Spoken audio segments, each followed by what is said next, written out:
What's up, coffee nerds? So it's finally time to go through how we actually align the Ultra coffee grinder from the factory. This is a really straightforward process. It's super simple, and because of the way this grinder is set up, it just makes it really easy to align the grinder once everything is ready to go. If you haven't already checked out the video about coffee grinder alignment in general and why we are even doing this process on the Ultra, I would totally recommend you going to the link on the left and taking a look at this video so you can get a better idea of why we actually are aligning the grinder after it's already built. It gives some really good insight into why this is necessary really for any coffee grinder that exists on the market. To start, we're going to make sure that our burr is set to true zero, where the marker adjusts to zero and it locks at zero. To do that, we simply take our dial and we turn it until we get to total lock. So you can use some muscle. You're going to turn this, and when it can't turn anymore, all right, so we just need to make one very small adjustment. When we can't turn it anymore, we're going to take a rubber band and we're just going to slide that over to zero. This is now our reference point for zero, or true zero. This is the furthest the burrs can move, total lock. Now that we have our true zero, we can see where our actual alignment of the grinder is right now. And the way that we do this is we back the dial out. We're going to turn the grinder on. And then we're going to move this dial back in until we hear first burr touch.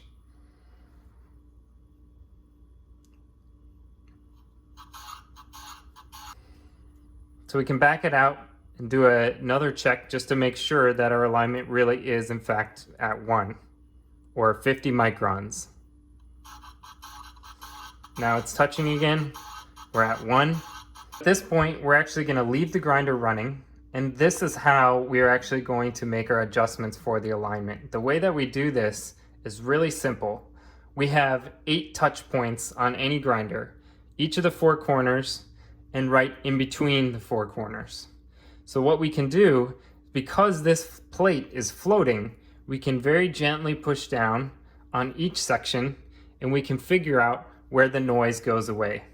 If the noise goes away in a particular corner, or in one of these spots, we simply need to add a shim on the opposite side of the grinder. For instance, if the noise goes away here, then we need to add a shim over here. I'll show you right now. Let's test it. We're going to turn the grinder on. We know that the burrs are touching. Let's go ahead and gently depress on each of these 4 corners and see if the noise goes away. So, I'm not putting barely any force on this, but I know that when I push down right here, the noise goes away. Now, in theory, if I push back down over here, the noise should come back. And there it is. We'll do the same test on these 2 posts just to double check. Okay, so the burr touch changes a little bit, but it's still touching. And the burr is also still touching there. So this indicates that we need to actually add a shim over here. We're going to turn the grinder off and I'm going to show you how to do that. Currently, the thinnest shims that we have access to are 0.02 millimeters. You can see here. Or a little bit under 0.001 inches. Super, super thin. So what we'll do is we're going to back this out a little bit to relieve a little bit of tension on the springs. And then we're going to loosen these 4 screws. And then we will only remove this screw all the way. And we will just insert the shim right under the adjustment plate. We'll go ahead and do that right now. This is a M5 wrench. Of course, you don't need a torque wrench when you're loosening. But it is good to do this in a diagonal pattern to make sure that the tension is being removed at the same rate. So we're just going to go ahead and give this a 1/4 turn. And that should be enough to be able to get our shim under this post. So we'll go ahead and loosen that all the way up. We're going to take 1 shim We're going to place it underneath. We're going to take the screw, put it back in, and then you're just going to retighten in the same way that you did before.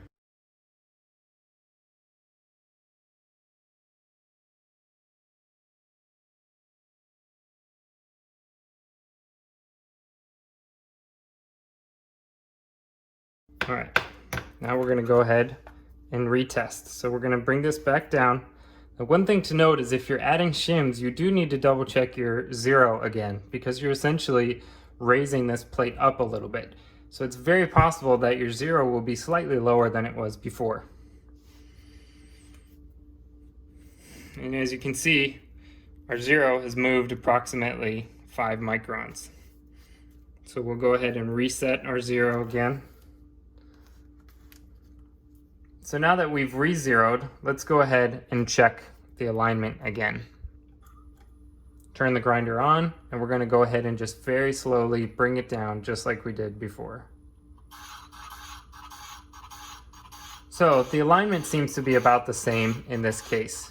So what my guess is that we actually need to add another shim over in this corner. Again, right here, we can see that the sound went away as soon as we pushed down on this, which indicates that we need to add another shim in this post right here. We'll go ahead and do that right now.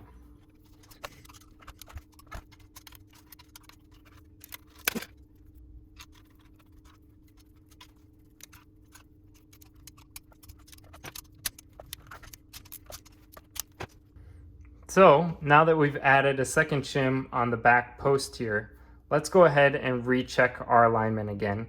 We're going to bring the dial back down to 0, and then we'll do the same test. We'll turn the grinder on, and we will see where it starts touching.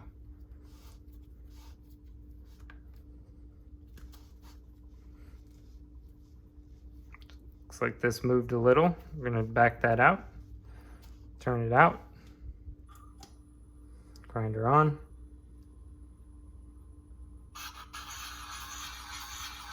So it looks to me like we're about 35 microns, and you can hear burr touch 360 degrees on the grinder. This is an indication of fantastic alignment, and this is how simple it is for us to adjust this grinder from the factory. All we need to do is simply do this test by pressing gently on each of the 4 posts to figure out where the high and low spots are, add the shims, and we can get excellent alignment every single time. The LeverCraft Ultra alignment system really takes the guesswork out of aligning your large burr grinder. I hope this video on our alignment process was helpful. If you have any questions, comments, concerns, feel free to email me or shoot me a message on Instagram at LeverCraft Coffee. Thanks for watching.